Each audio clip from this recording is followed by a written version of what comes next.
ముఖ్యమంత్రి చంద్రబాబు నేడు పోలవరం ప్రాజెక్టును సందర్శించనున్నారు.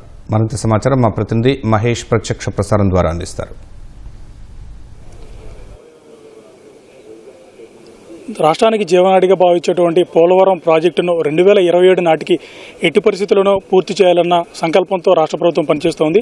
ఈ క్రమంలోనే అటు 2014 నుంచి 2019 వరకు కూడా ప్రాజెక్టు పనులను పరుగులు పెట్టించినటువంటి రాష్ట్ర ప్రభుత్వం ఇప్పుడు మరోసారి కూడా కూటమి ప్రభుత్వం అధికారంలోకి వచ్చిన తర్వాత మరోసారి అదే వేగంతో పనిచేస్తోంది.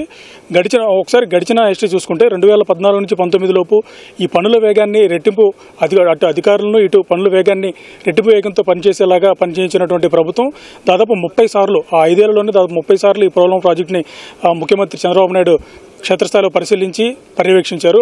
అదే ఒరవడిని ఇప్పుడు కూడా కొనసాగిస్తున్నారు. ఇప్పటికే అధికారంలో వచ్చిన తర్వాత 3 సార్లు ఈ పోలవరం ప్రాజెక్టుని సందర్శించినటువంటి ముఖ్యమంత్రి చంద్రబాబు నాయుడు ఇవాళ 4వసారి మరోసారి ప్రాజెక్టుని సందర్శించనున్నారు. ఈ క్రమంలోనే ఉదయం 10:40కు కూడా ఆయన ఈ పోలవరం ప్రాజెక్టుకి చేరుకునే అవకాశం ఉంది. పోలవరం ప్రాజెక్టు చేరుకున్న తర్వాత క్షేత్రస్థాయిలో రోడ్డు మార్గంలో ప్రాజెక్టు లోపలికి వెళ్తారు. రోడ్డు మార్గంలో లోపలికి వెళ్ళిన తర్వాత పలు విభాగాలు ఏదైతే ప్రస్తుతం పనుల దశలో ఉన్నాయో వాటన్నింటినీ కూడా పరిశీలిస్తారు. గ్యాప్ 1, గ్యాప్ 2, అలాగే ఈసారఫ్ డ్యాము, అలాగే డయాఫ్రమ్ వాల్ నిర్మాణం ఇప్పటికే పూర్తిస్థాయి చేరుకుంది. దాదాపు కేవలం 2 నుంచి 3% పనులు మాత్రం మిగిలి ఉన్నాయి. అవి కూడా ఏదైతే విదేశాల నుంచి తెప్పించాల్సినటువంటి ఒక కట్టర్ ఏదైతే యంత్రం ఉందో భారీ యంత్రం, ఆ యంత్రం రావడానికి కొంచెం సమయం పట్టింది. దానివల్ల వాస్తవానికి ఈ డయాఫ్రమ్ వాల్ నిర్మాణం గత ఏడాది డిసెంబర్కి పూర్తి కావాల్సి ఉంది.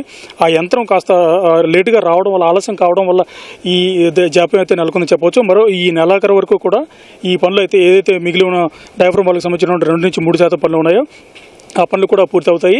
మరోవైపు మిగిలిన విభాగాలకు సంబంధించినటువంటి పనులు అయితే ఉన్నాయో అవన్నీ కూడా యుద్ధ ప్రాతిపదికన వేగవంతంగా సాగుతూ ఉన్నాయి.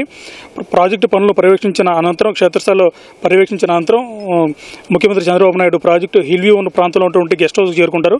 ఆ గెస్ట్ హౌస్లో దాదాపు గంట పాటు పనులు పురోగతి మీద అధికారులతో సమీక్షిస్తారు. ఇక్కడ ఏర్పాటు చేసినటువంటి ఫోటో ఎగ్జిబిషన్ను ప్రదర్శించినటువంటి ఫోటో ఎగ్జిబిషన్ను పరిశీలించిన తర్వాత అధికారులతో దాని ఏదైతే ఏ పనులు ఎక్కడి వరకు వచ్చాయన్న వివరాలను కూడా అధికారులు అడిగి తెలుసుకుంటారు.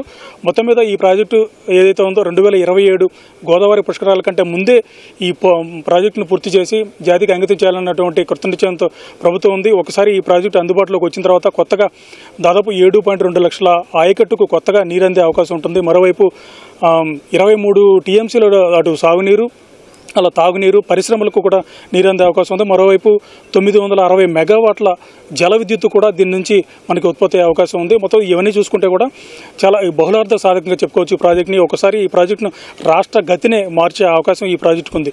అందుకే రాష్ట్ర ప్రభుత్వం కూడా ప్రతిష్టాత్మకంగా ఈ ప్రాజెక్టును తీసుకుంది. అంతే వేగంతో కూడా పనులు కూడా కొనసాగుతూ ఉన్నాయి. ఇది ప్రాజెక్టుకు సంబంధించినటువంటి తాజా సమాచారం. కెమెరామెన్ రమణతో Umamesh, ET news, Polavaram project నుంచి.